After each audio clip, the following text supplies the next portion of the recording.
Halo semuanya. Di episode ini, aku bakal jelasin ke kalian tentang bagaimana karantina aku di Korea. Jadi untuk mahasiswa, prosedur karantinanya itu agak berbeda daripada karantina orang-orang asing lain yang masuk ke Korea. Apalagi yang mahasiswa beasiswa pemerintah atau GKS Scholars. Aku datang ke Korea itu 13 Agustus dari Soekarno-Hatta, itu tengah malam, terus nyampe di Koreanya itu 14 Agustus 2020 jam 8 pagi. Nah, waktu di pesawat, kita itu udah dikasih 4 lembar form yang harus diisi terkait kesehatan kita, kemudian juga kedatangan kita dan bea cukai.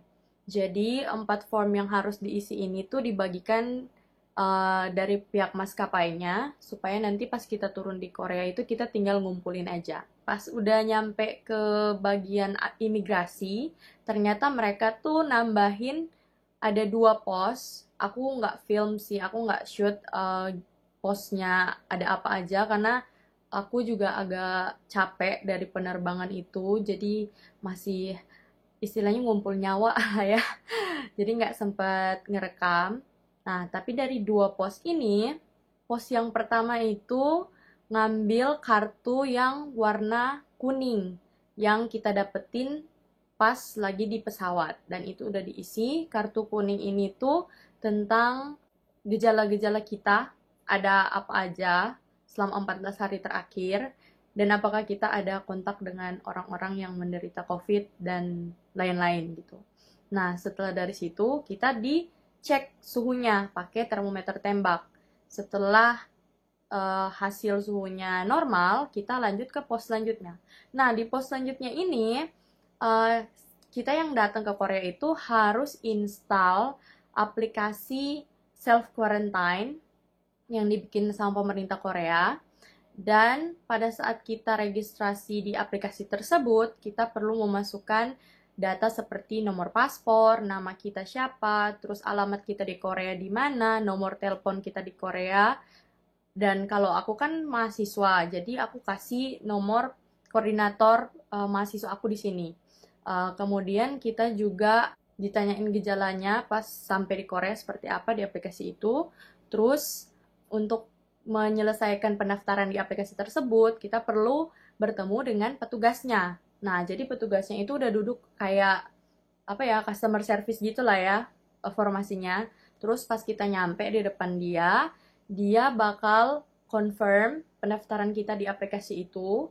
Terus dia akan hubungi koordinator atau contact person kita di Korea untuk menanyakan betul nggak kita ini alamatnya udah bener, terus juga tujuan-tujuan kita yang lain-lainnya di Korea tuh udah jelas. Kalau udah dapet oke dari dia, dia bakal kasih tahu ke kita untuk selalu update tentang suhu badan kita tiap hari itu 2 kali, jam 10 pagi sama jam 4 sore. Sebenarnya nggak harus tepat waktu, tapi sebelum jam tersebut, ataupun ya deket-deket lah ya periodenya. Nah, kita harus update di aplikasi tersebut beserta dengan gejala-gejala lainnya. Kalau misalnya kita ada gejala-gejala COVID yang lain, kita juga harus update di aplikasi itu. Nah, kalau udah selesai di-update, nanti secara otomatis sistemnya itu akan ngirim ke database-nya mereka dan mencatat tentang kesehatan kita selama karantina. Nah, itu harus dilakukan selama 2 minggu, 14 hari full. Jadi 2 kali sehari dalam 2 minggu harus di-update di aplikasi tersebut. Oke, setelah selesai di konfirmasi di aplikasi tersebut, kita masuk ke tahap selanjutnya, yaitu ke bagian imigrasinya. Tapi sebelum nyampe di bagian imigrasi, itu ditambahin kayak checkpoint-checkpoint kecil yang dimana kita juga harus mengisi beberapa form lain, apalagi kalau paspor kita itu bukan paspor Korea. Jadi kayak surat pernyataan bahwa bersedia untuk dikarantina. Kemudian ada juga surat pernyataan yang bilang jika ditemukan gejala-gejala COVID di diri kita ini, maka kita bersedia untuk di karantina di fasilitas pemerintah, kayak gitu. Bukan cuma fasilitas pemerintah sih, Jadi kayak ya fasilitas khusus untuk COVID-19. Dan setelah kita ngisi dokumen-dokumen itu, kita ngantri lagi buat ke imigrasinya. Kita ngasih yang pertama itu untuk yang consent quarantine. Habis itu yang kedua itu eh, kayaknya agak lumayan banyak ya, termasuk ada form yang dari pesawat juga diambil. Jadi setelah dari situ baru kita ngantri ke bagian imigrasinya untuk scan paspor kita dan masukin biometrik kita. Jujur aja, setelah perjalanan 7 jam di pesawat nyampe ke Incheon dari Jakarta itu, aku udah capek banget ya. Karena walaupun penerbangan malam, tapi nggak bisa full istirahat gitu loh. Harus ngantri lagi setelah itu buat ke imigrasi, itu merupakan proses yang sangat panjang buat aku dan melelahkan. Belum lagi setelah imigrasi harus ngambil bagasi. Dan bagasi aku lumayan banyak. Kalau dibilang bisa 40-50 kiloan lah ya. Itu koper gede satu, koper kecil satu, backpack satu, tas laptop satu. Jadi ya, saya harus membawa itu semua. Dan untung ada troli di bandara. Jadi ya lumayan lah ya bawanya. Setelah baggage claim atau klaim bagasi kita, bagasi udah diambil, itu ada designated waiting zone. Jadi kita nggak boleh sembarangan nunggu atau pergi-pergi di bandara. Kalau misalnya kita keluar dari, maksudnya udah di bagian kedatangannya, itu kita bakal ditanyain, kamu mau kemana? Terus habis itu naik apa transportasinya? Nah, di situ kita dikasih stiker dulu, stiker yang menandakan bahwa kita dari bandara. Dan ya, sudah menyelesaikan semua proses imigrasi dan protokol-protokolnya kan. Nah, waktu itu karena dari kampus aku, mereka tuh ngejemput kita di bandara menggunakan bus. Jadi, aku bilang ke petugasnya bakal ada yang jemput. Nah, itu kita diarahkan ke tempat nunggu sendiri. Dan kalau misalnya orang mau naik KTX atau kereta cepatnya yang dari bandara itu, mereka juga bakal diarahkan ke tempat yang lain. Atau langsung ke KTX-nya. Nah, aku nunggu 3 jam lebih sampai akhirnya bus yang harusnya jemput kami itu udah tiba di bandara. Pas kita naik bus, bus itu nganter kita dari bandara langsung ke sekolah kita. Jadi di dalam bus itu bukan cuman anak CNU, tapi ada juga anak dari PC University, universitas lain juga yang ada di Daejeon. Jadi kita barengan di dalam, tapi cuman beberapa orang, jadi nggak crowded. Kayaknya nggak nyampe 10 orang deh di dalam. Terus selama perjalanan itu, to be honest, aku tidur karena ya masih nggak jet lag juga sih, tapi capek. Terus pas nyampe di Daejeon, itu udah jam berapa ya? Jam 3 atau jam 4 sore. Terus kita, nah, kan ada staff yang ngejemput kita di bandara. Staff itu juga yang ngebantuin kita buat check-in di asrama kita. Jadi untuk check-in ini, kita check-in di gedung yang berbeda dengan gedung yang kita tinggalin sekarang, ya aku tinggalin sekarang. Nah, waktu itu kita check-in, kita dikasih dokumen-dokumen. Nanti aku bakal ya shoot sendiri dokumen yang ada di dalamnya seperti apa. Dan itu semua harus we have to keep in mind, dan kita juga harus update temperatur kita di dokumen-dokumen tersebut. Selain itu, kita juga dikasih access card atau kartu buat kamar kita yang ada passwordnya juga, dan kita bisa pakai untuk pas kita masuk dan pas kita pergi PCR test dan pas kita check out untuk pindah ke asrama yang baru. Pas datang ke Chungnam National University ini, sebelum masuk ke dorm, kita tuh dikasih form-form yang perlu kita isi selama kita karantina. Ini dikasih dalam amplop, terus nanti kalau dikeluarin, yang ada di dalamnya tuh ini semua. Ini kayak guideline-nya, jadi di sini kita dikasih tahu tentang tempat yang bisa kita pergiin kalau misalnya kita datang sendiri.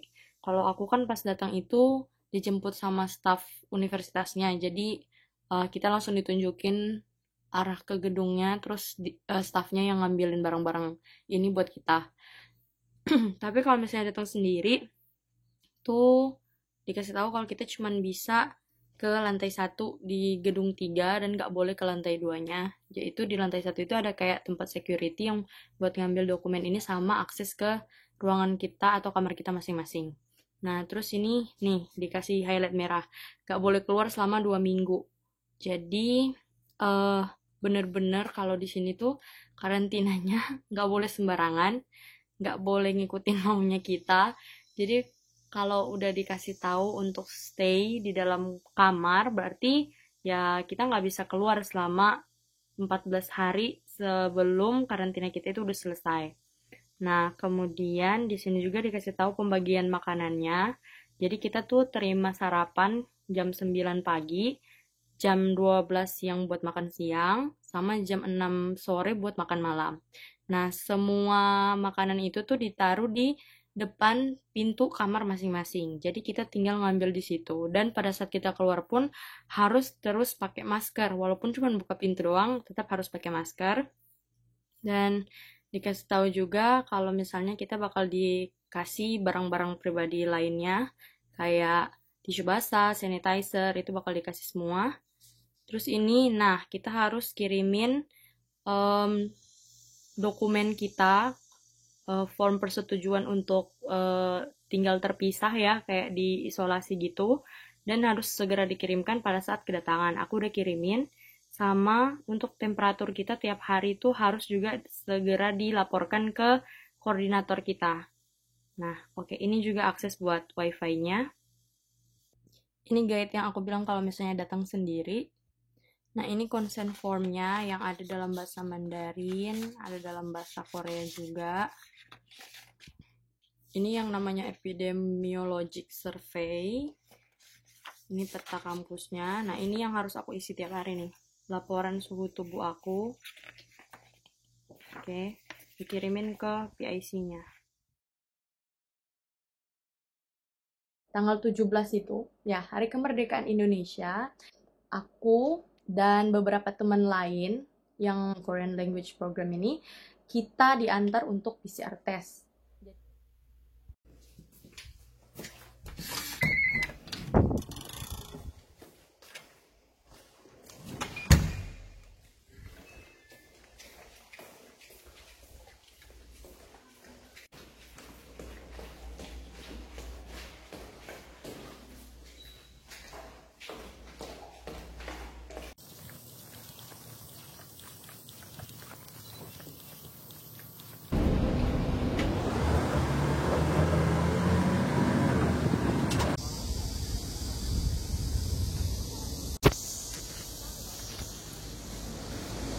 Is it your name? Yes, Is your name? yes. 자카르타? 자카르타? 인도네시아? 네, Indonesia. 자카르타? 네.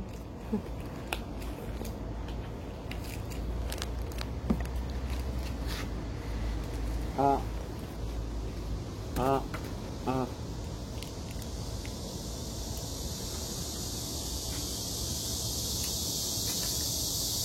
아.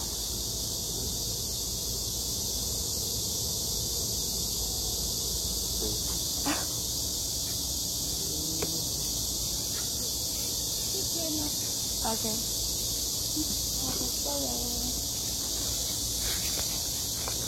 Jelas toh? 감사합니다. coba.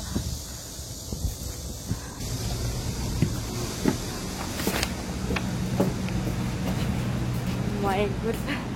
Aku kirim ya. Iya. Pengen nangis. Setelah selesai PCR test, jujur aja ini PCR test aku yang pertama dan I did not expect that it's gonna be that painful. Nggak painful, tapi uncomfortable. Karena pas dimasukin, jadi pas aku berangkat dari Jakarta ke sini, itu aku nggak PCR, aku cuman rapid doang. Karena dari pemerintah Korea kan nggak mengakui hasil PCR selain dari apa yang di tes di Koreanya kan. Jadi ya aku nggak mau buang-buang duit dong. Jadi aku cuman rapid test, ya non reaktif. Dan pas PCR itu, I was quite surprised karena apa namanya, dokternya itu lumayan ramah. Terus habis itu dia langsung ngetes PCR itu, dan aku nanya ke beberapa teman yang juga udah PCR dan mereka bilang kalau misalnya PCR di Korea ini tidak sesakit dan tidak selama PCR yang di Indonesia. Maksudnya apa ya, pas masuk jarumnya itu sampai jarum lagi, pas masuk swabnya itu sampai dikeluarin itu rasanya nggak sesakit yang di Indonesia, tapi tetap tidak nyaman karena saya pertama kali melakukannya. Dan setelah itu kita dikasih eh, goodie bag.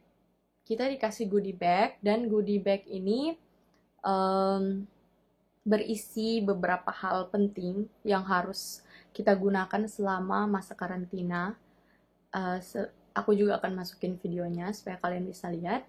Oke, sekarang aku udah balik dari PCR swab test yang tadi. Sekarang aku mau kasih lihat ke kalian kira-kira apa aja yang aku dapetin dari tempat tesnya dan apa aja yang aku harus lakukan selama karantina aku.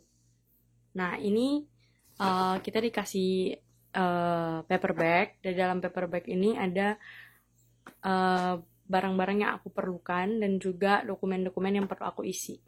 Aku nanti keluarin terus aku tunjukin ke kalian semua. Oke, ini barang-barang yang udah aku keluarin dari paper bag-nya. Sekarang aku mau nunjukin satu-satu ke kalian. Kira-kira apa aja barangnya. Yang pertama ini hand sanitizer yang khusus buat COVID-19. Jadi ini ada instruksi pemakaiannya juga. Terus kita dapat disinfektan dari tempat tesnya. Nah, sebenarnya pas pertama datang di dorm, itu aku udah dapet dari kampus ngasih yang namanya multipurpose sanitizer. Jadi basically sekarang aku punya dua, bukan hand sanitizer, sorry, disinfektan yang bisa dipakai buat barang-barang aku di sini. Nah, selanjutnya kita dikasih yang namanya Nextemp atau termometer sekali pakai. Ini udah sobek karena aku ngintip bentar tadi. Nah, jadi isinya itu dia kayak stick gini nih, guys. Nah, jadi cara pakainya nanti setelah kamu buka kemasannya, itu bagian hijau kuning ini itu ditaruh di bawah lidah, terus tunggu 60 detik, baru hasilnya bakal keluar. Nah, kalau misalnya hasilnya tuh keluar seperti ini nih, berarti suhu badan kamu itu 37,2 derajat. Selanjutnya, kita juga dikasih plastik sampah yang gede banget. Ups. Nah, ini plastik sampahnya. Jadi sampah selama 14 hari karantina itu harus dimasukin ke sini semua. Dan seperti yang kalian ketahui, Korea itu sangat memperhatikan cara pembuangan sampah dan mereka tuh sangat kompleks ya pembuangannya. Maka kita pun dikasih cara-caranya, ini kayak guideline bagaimana kita harus membuang sampah itu setelah 14 hari.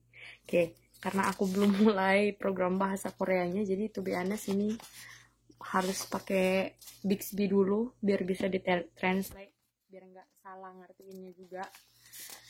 Oke, tapi aku juga nanya-nanya sih ke teman-teman yang udah karantina duluan, yang udah PCR swab duluan. Terus mereka yang kasih tahu kira-kira gimana. Nah, terus selanjutnya kita juga dikasih kayak dokumen. Dokumen ini katanya perlu diisi terus dikirim lagi ke mereka. Aku harus nanya dulu ke teman-teman aku kira-kira apa aja yang perlu diisi. Nah, ini kayaknya ini satu-satunya kertas dalam bahasa Inggris yang aku temukan dari semua dokumen yang dikasih. Oke, nah ini juga katanya perlu diisi. Ini kayak konsen gitu. Oke. Dan yang paling terakhir, lupa aku keluarin, ternyata kita juga dapat masker. Nggak tahu ini masker kain atau masker bedah. Ada berapa ya? 1, 2, 3, 4, 5. Dikasih 5 sheets. Nanti bisa kita pakai juga kalau harus keluar-keluar ataupun setelah karantina nanti.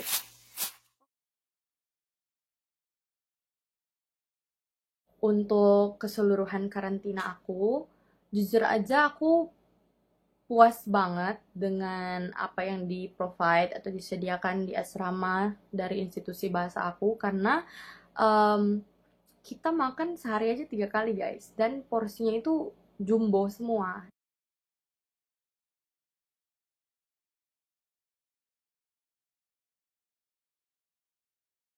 Jujur aja agak kaget juga ya, dan di satu sisi kayak aduh mau diet tapi makannya nggak boleh buang-buang makanan kan, jadi ya udahlah mencoba untuk tetap menghabiskan itu semua.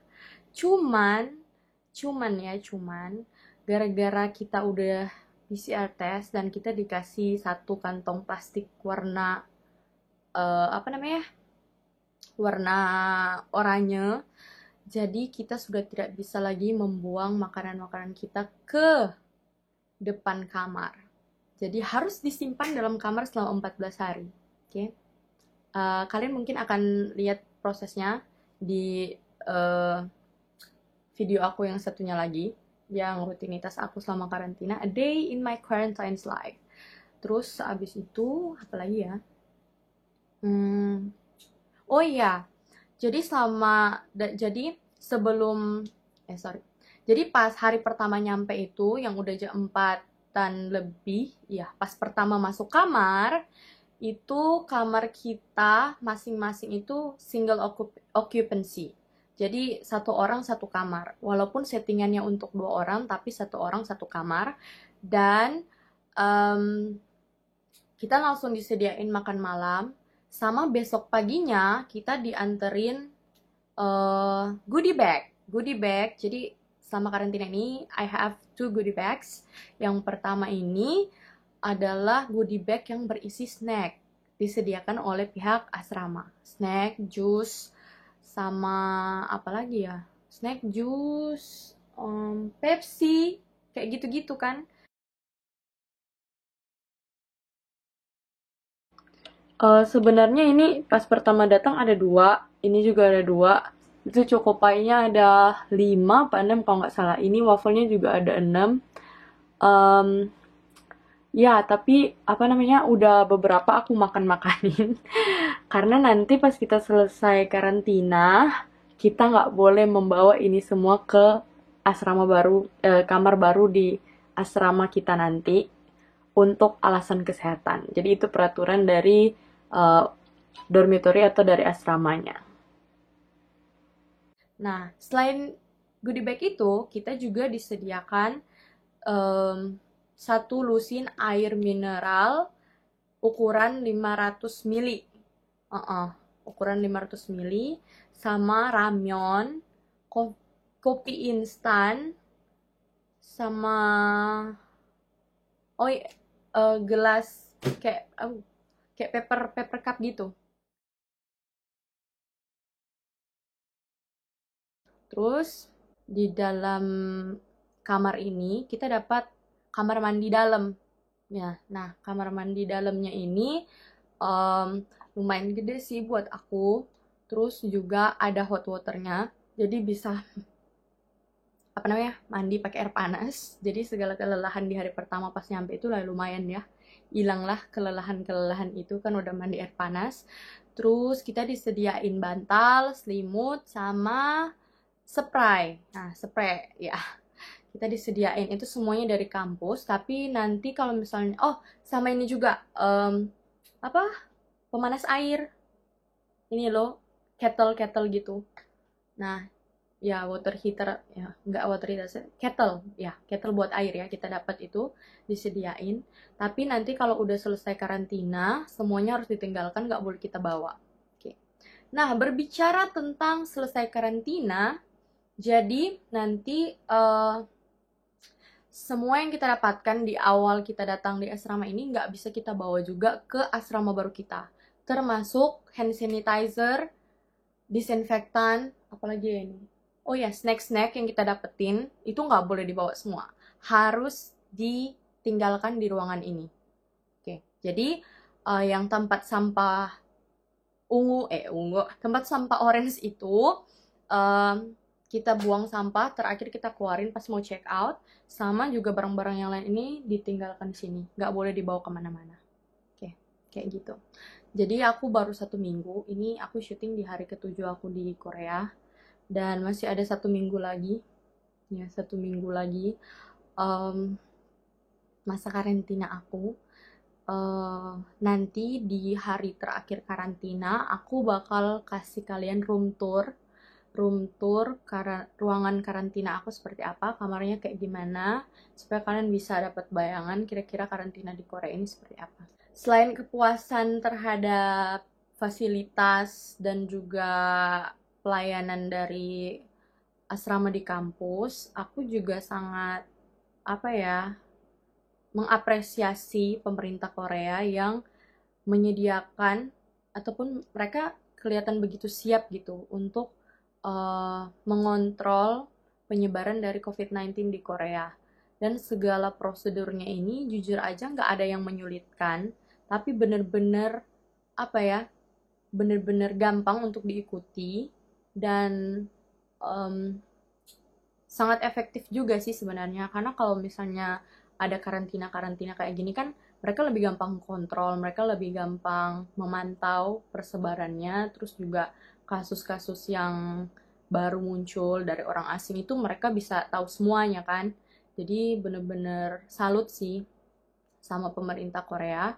Dan ini juga untuk kebaikan kita bersama kan. Jadi ya kalau misalnya kita contact the virus itu pas di pesawat, kita kan nggak tahu. Karena kita cuman ngasih hasil tes kita pas kita berangkat, tapi pas setelah dari pesawat itu kan kita nggak tahu kita have contacted the virus or not kan.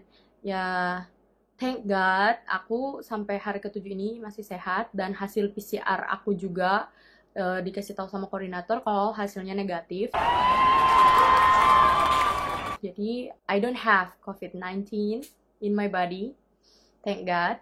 Dan koordinasinya mereka juga luar biasa sih, dari berbagai pihak, terus juga dari pihak kampus.